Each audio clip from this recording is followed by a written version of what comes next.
Hello, and welcome to another episode of Untraditionally Traditional, a podcast with me, Brittany Duncan, a Millennial Homemaker. Join me each week as I share all the things I've learned that make keeping your home, garden, and life running smoothly, all while working. If you are enjoying the podcast, please be sure to subscribe in your favorite podcasting app so you get the episodes downloaded straight to you every Monday. Now, on to today's episode. Hello, and welcome back to Untraditionally Traditional, a Millennial Homemaker. This is your host, Brittany Duncan, and this is episode 3 of a 4-part series that walks through some various stages of homemaking, from starting your homemaking journey to immediate homemaking, advanced homemaking, which is what we're talking about today, and then next week we will wrap up this series with an episode about specialized homemaking. Everyone comes into homemaking with a different level of knowledge and set of skills under their belt. For some, they grew up knowing how to cook and care for their own laundry. And for others, they learned once being thrust into their own living space to tend for. I think it's highly unlikely that anyone enters the homemaking sphere as an advanced homemaker, though. Certainly for me, there was a lot of learning and growth. I'm still learning and growing, sometimes on a daily basis. You may hear what I consider to be some advanced homemaking skills and think they're easy, or they may be beyond where you are in your journey, and that's okay. That's one of the things I love about being a homemaker, is that you can be part of this community where your set of circumstances and how you run your home is almost like a fingerprint. It's unique to you, but you're still connected with others walking a similar path. I know homemakers in studio apartments. I know homemakers with multiple homes. I know homemakers without children, and those that have a house full of kids and that homeschool full-time. I know homemakers who, like me, work full-time, and I know homemakers who homemake full-time. Your family unit, your work scenario, your location, your home, your finances, your time, and your priorities all make homemaking unique to you. So there is no one size fits all when it comes to homemaking, and that's what makes it so special. So today's episode, while titled Homemaking 301 Advanced Homemaking, know that it's what I consider to be advanced. It might fall anywhere on the scale for you, and that's okay. Before we dive into the meat of advanced homemaking, I wanted to share part of an email I got from one of our listeners, Natalie, who writes, listening to the part about laundry on a recent episode, I wanted to share one tip I learned from my mom. Boiling water gets out most fruit stains. As soon as possible after the stain happens, you just boil a kettle and then pour the water slowly over the stain. My son loves raspberries, and we mostly do defrosted frozen berries because the fresh ones are so expensive for most of the year. I hear that. He gets stains everywhere, and for raspberries, especially, the boiling water works like magic. I change him, I set the clothing aside to treat as soon as I have a moment. So thank you, Natalie, for this tip. Passed down from your mom. I will absolutely be stashing this away for what I know will be a future of many fruit stains with our little guy once he gets here and grows to that stage that he is enjoying berries. Absolutely love hearing from y'all and hearing your tips. This is what homemaking is all about: learning from one another, sharing knowledge. Personally, as a new mom to be, I'm all about helpful hints from women who have walked the road before me. So thank you, Natalie, for writing and sharing your kind words about the show to me and this tip. Okay, in the last few episodes, we have talked about cooking, learning to cook, honing in some favorite recipes for your family, and working on the skill of meal planning and grocery shopping with intention and a plan. In the food category, advanced skills that you might consider learning or working towards are cooking from scratch. And with this one, there's obviously a wide range of what that can look like. I make a decent amount of things from scratch, but I'm not a 100% from scratch cook, nor do I make the things I can from scratch 100% of the time. I recorded an episode a few weeks ago. I'll link it in the show notes. It was called From Scratch, Stretching Your Grocery Budget. And in that episode, I talked about priorities. Sometimes my priority is saving money, and cooking from scratch definitely serves that. But other times, my priority is controlling what is in my food and avoiding certain ingredients. Again, cooking from scratch, great way to control what you're eating. But sometimes my priority is time, and cooking from scratch is time consuming. No way around it. takes me away from my family or work or whatever I might need that extra time for. So I encourage you to take your journey with making things from scratch slowly, item by item, season by season. Don't hold yourself to a rigid standard like, I'm going to make XYZ from scratch 100% of the time for the rest of my life. Give yourself some grace, and I bet that cooking from scratch will become something you actually enjoy versus resent because you're reserving it for when it best serves you and your family. I know for me, when I kind of switched my mindset around it, it made a huge difference. And now I cook from scratch when I get the kind of the buzz to do so, and it excites me versus feeling like I have to do it. Another food skill that I consider advanced is learning to cook well with cast iron and stainless steel pans. Both have a learning curve to them if you're used to nonstick pans, but once you get it down, I promise you will not look back. Health benefits aside, these types of cookware lend themselves to chef-level meals. It's rare to see nonstick in a professional kitchen, and there's many reasons for that. So some tips. We'll start with cast iron. Make sure it is well seasoned. If you're buying a new cast iron pan and it says it's pre-seasoned, go ahead and go through your own seasoning routine with it anyway. YouTube's your friend for learning and seeing how to do this. Never, and I rarely make bold never do this statements, but never, and I mean never, use soap in your cast iron. I have found that warm water and a chain link scrubber, I'll link what I'm talking about in the show notes if you're unfamiliar, gets everything off. If something's really stuck on there, you can try pouring boiling water on it to loosen, and then get what you can out. Use that stainless steel scrubber. And then if you need some extra grit, I will pour some coarse sea salt in there. And that usually does the tricks. And then if you've had to really give it a hard scrub with that chain link scrubber or the salt or what have you, make sure you re-season it and get it back to base. So the seasoning of the cast iron is the key. It's what makes it so special. If you're lucky enough to inherit a seasoned cast iron from a family member, and just think of all the meals and generations that thing has gone through. It makes it pretty special. In terms of stainless steel, it's a little easier to maintain once you get the hang of cooking with it because you don't have to worry about a seasoning, right? So it's not nonstick, but it can be nonstick if you use it right. So the key is to get the pan hot before adding your oil or butter or whatever you're using for cooking. Johnson says that he looks for the water to dance. He takes a few drops of water, flicks them into the pan, and if they turn into a ball and dance around the pan, it's ready. If they immediately evaporate or if the water sits, the pan isn't ready. With stainless steel, like I said, you can use a sponge or scrubber and just soap on it because there's no seasoning to worry about.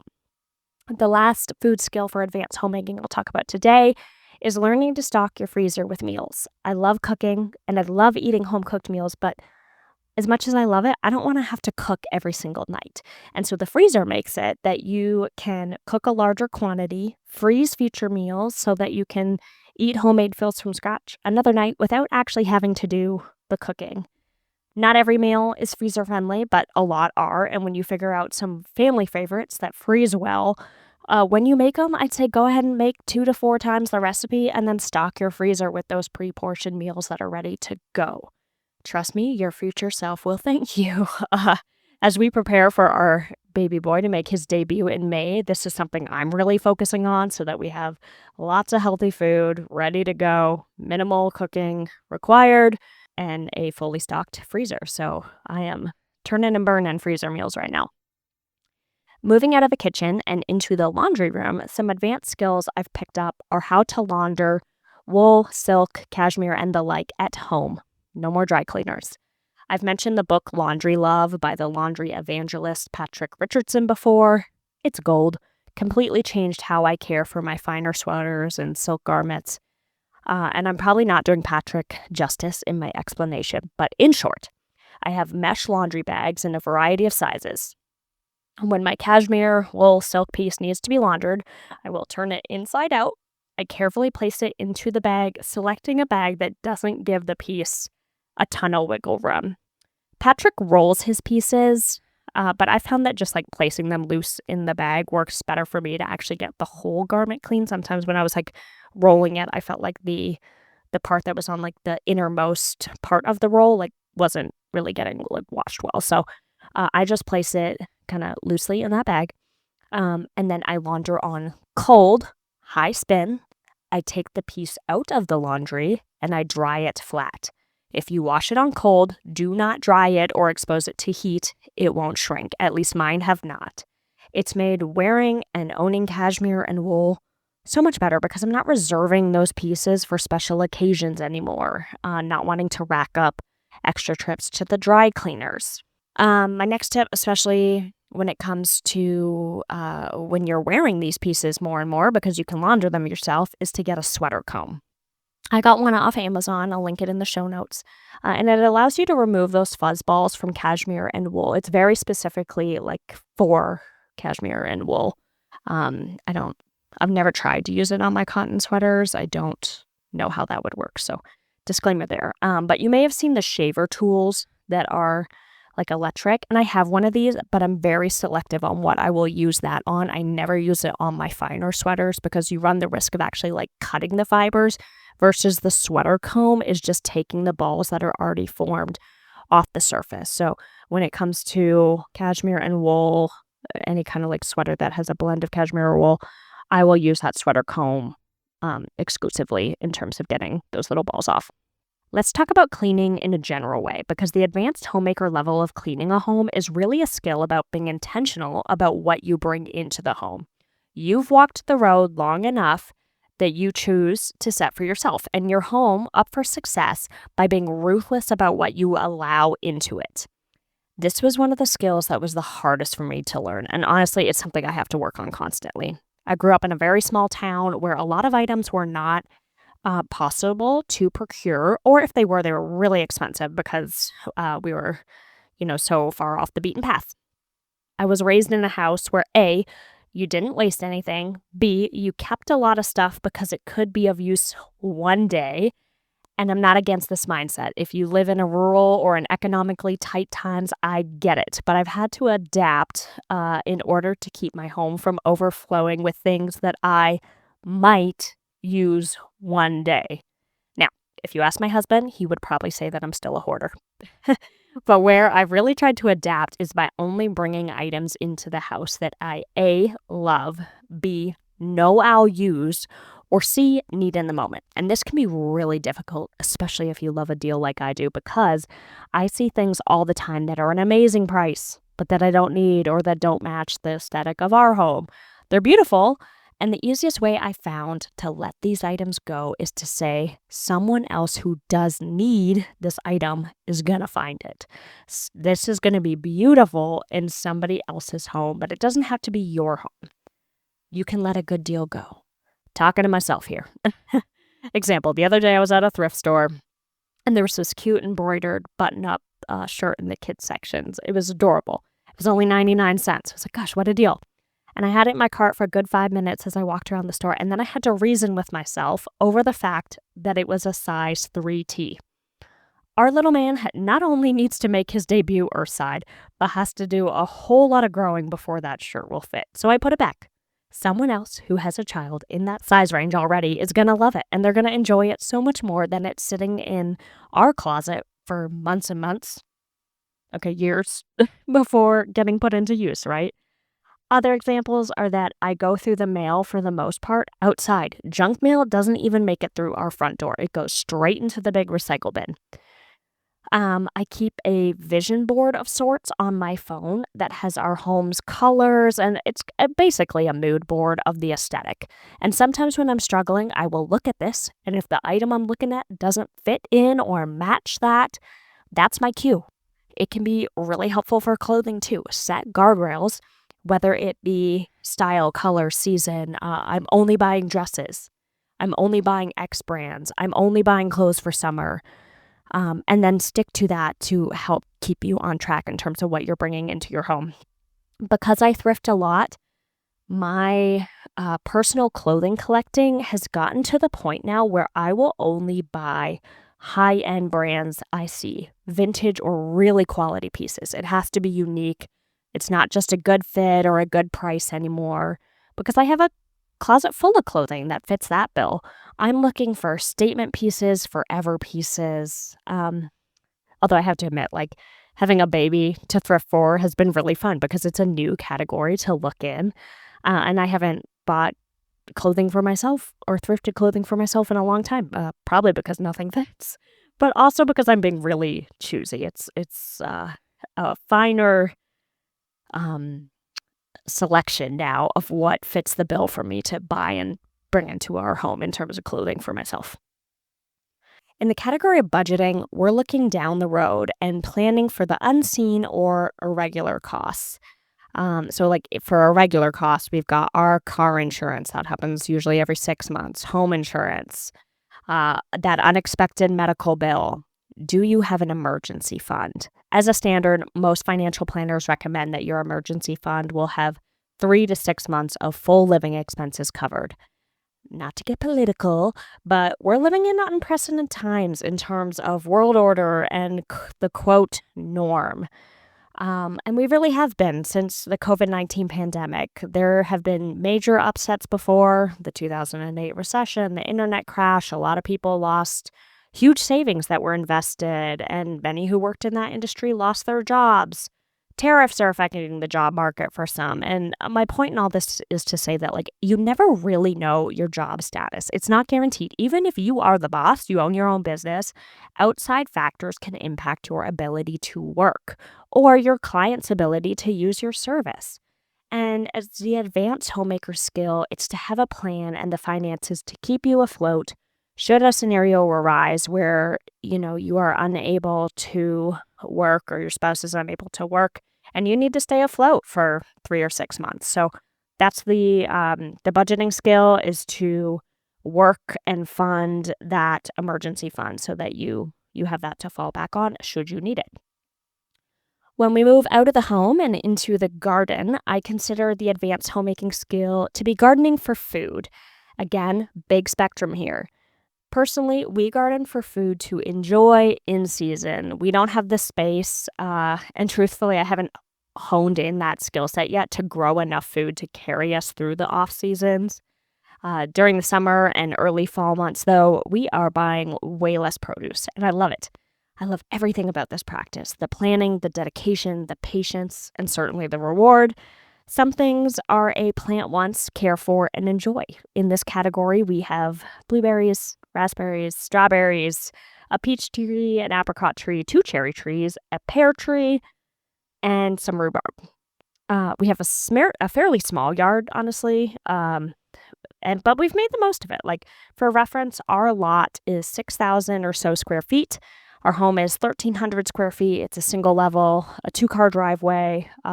One of our side yards is like paved, so we don't have a ton of green space.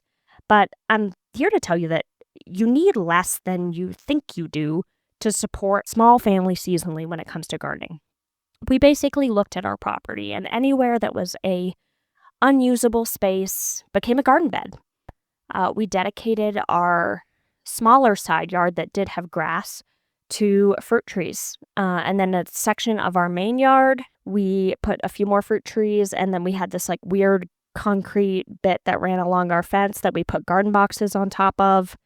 And then we built on the side of our yard that is paved, we built another big raised garden bed there. So basically, look, where can you tuck in spaces to garden in or plant fruit trees and that kind of thing. Again, like anything, it's you start small and then you build on it and you hone that skill. And now we have a really nice seasonal garden that we get to enjoy. One day I would love to have a big kind of in-ground garden and get into preserving and canning and freeze drying and all those fun things to save produce throughout the year to enjoy, but we're just not there yet. Our last category for today is entertaining, and the advanced homemaker version of this is where you do it all. You host and you provide the food. It's a learned skill. It comes with time, practice, failure, and I'll insert one of my favorite quotes here, which is, "It's not a failure if you learn something. You make your adjustments for your next go-around. When others host you, you learn tips and tricks by watching what they do and store them away for future gatherings. Be gentle with yourself. Start small with good quality people who are there because they love you, not because they want a James Beard chef-prepared meal, and go from there. Okay, and that, my friends, wraps up Homemaking 301, Advanced Homemaking Skills. Our next episode, where we finalize this series, is going to be Homemaking 401, Specialized Homemaking Skills. Thank you for listening, and until then, happy homemaking, everyone. Thank you for listening to this episode of Untraditionally Traditional. If you enjoy the podcast, please share it with those special people who would love it too, and write a review. For more tips and photos of my home and garden, follow Untraditionally Traditional Pod on Instagram. Until next week, let's continue to make our homes places of joy and service to ourselves and those we share them with.